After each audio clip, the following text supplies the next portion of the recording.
With the DCEU ready and ramped up for the Justice League, many are hoping that DC has finally grown past its spotty track record when it comes to movies, and one of the most obvious failures for DC films has to be 2011's Green Lantern. But how did things go so wrong, and could they be fixed for next time? Well, here's a list of things that I think would make Green Lantern all that much better.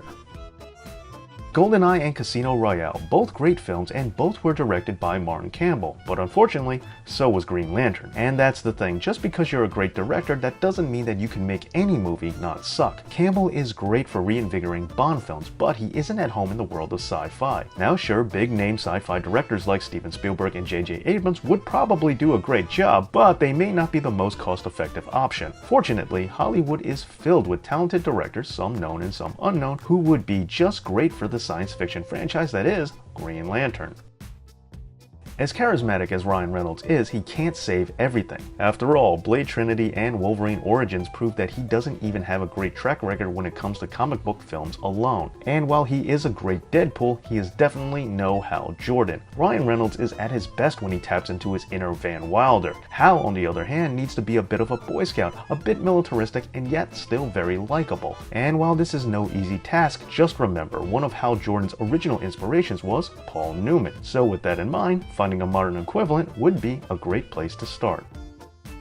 Dark Knight setting the trend for the big villain having to wait for a sequel is great and all, but Green Lantern's main bad guy is built right into his origin. Having Sinestro turn on Abin Sur right in the beginning, causing Hal to become Earth's first Green Lantern, is the story to tell. With Brainiac and Zod being shoehorned into Superman's origins, as well as the Joker being brought into the Tim Burton version of Batman, we can see that there is definitely a demand to bring the arch nemesis into the hero's origin story. But with Hal Jordan, no changes need to be made because Hal's arch enemy is already part of his origin. DC should use this gift instead of running away from it.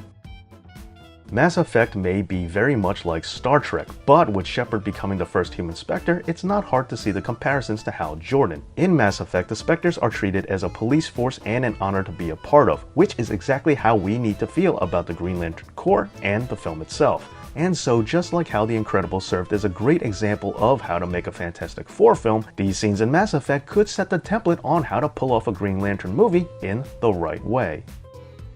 Wonder Woman was wildly successful, and deservingly so. Batman v Superman and Man of Steel tried to change the dynamic of their characters by shifting to a darker tone. However, that's not what makes people like a film. Batman Begins, Wonder Woman, the original Superman movie, they succeeded by delivering on crowd expectations at the time. People will go to the movies to see your film if they feel that it is something they're going to enjoy, and as obvious of a statement as that may be, it would seem that sometimes DC doesn't always remember that. Well, there you go, those are my thoughts on how to improve the next Green Lantern movie, but what are some of yours? Let me know in the comments, and don't forget to like, share, and subscribe. Thanks for watching, and as always, this has been Dave Knows.